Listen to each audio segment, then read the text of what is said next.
Boa tarde, galera, beleza?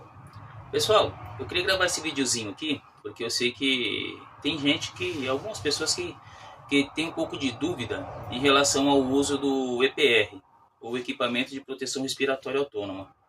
E é um equipamento que a gente tem na viatura e a gente precisa saber fazer esses cálculos da maneira correta para poder saber o tempo de trabalho que a gente tem, tendo como base a nossa própria segurança.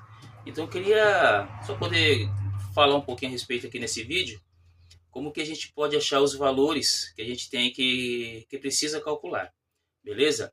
Então assim, como a nossa principal preocupação é o tempo de trabalho, então existe a fórmula para você determinar o tempo.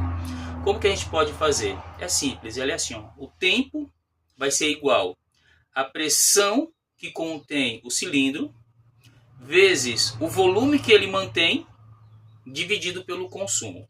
O consumo, a gente já tem uma base pré-estipulada que é de 50, porque são cálculos feitos com base ao consumo de uma pessoa comum, não uma pessoa atleta que tem um consumo menos acelerado e também não uma pessoa que tem um consumo muito acelerado, muito ofegante. Então é um consumo médio, que vai geralmente basear para a maioria das pessoas, que é o de 50.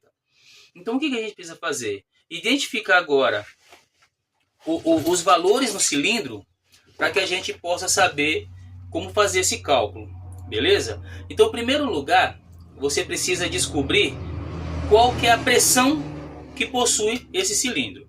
Onde que a gente vai ver?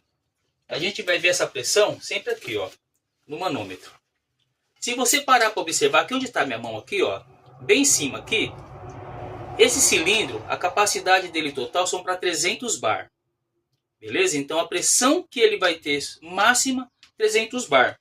Mas onde eu vou identificar? Aqui, ó, nesse manômetro que você vai ter na mão, próximo para você estar sempre olhando quantos bar, qual que é a pressão que ele ainda possui.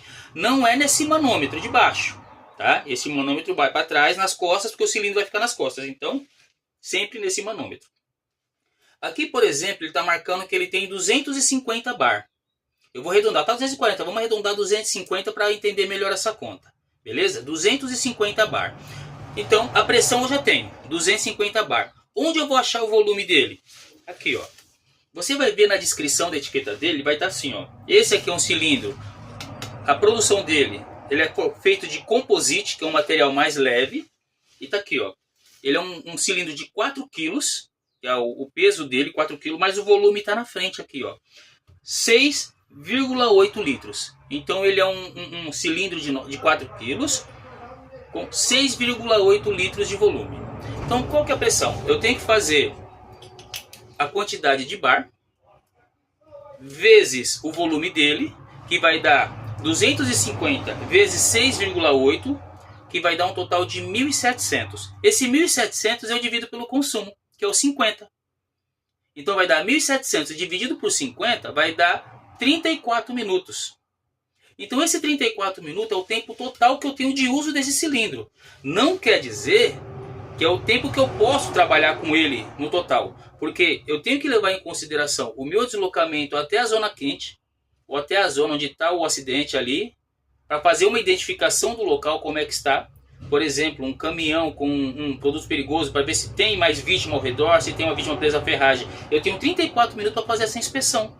Então, eu vou colocar o meu cilindro, vou fazer esse cálculo, 34 minutos. Então eu sei que eu teria, entre aspas, 17 minutos para ir, 17 minutos para voltar. Só que eu tenho que ter 1 minuto de tolerância. Então eu não posso usar 17 para ir, 17 para voltar, que só vai dar conta de ir e voltar. Eu preciso ter um tempo para analisar a situação lá. Então eu faria algo em torno de 10 minutos para ir, 10 minutos para avaliar e 10 minutos para voltar. Deu um total de 30 minutos, eu tenho 4 minutos de tolerância aqui do uso do EPR. Beleza? Lembrando que se o tempo de trabalho que eu vou ter vai exceder o volume que eu tenho, o tempo que eu tenho, eu não faço o serviço, porque a minha zona não estará segura. Beleza? Então, pessoal, essa era a dúvida aí, ó, que eu queria tirar da maioria. Então, assistam novamente o vídeo quantas vezes for necessário para que você consiga fazer esse cálculo pensando sempre na sua segurança e na segurança da sua equipe. Fechou? Tamo junto!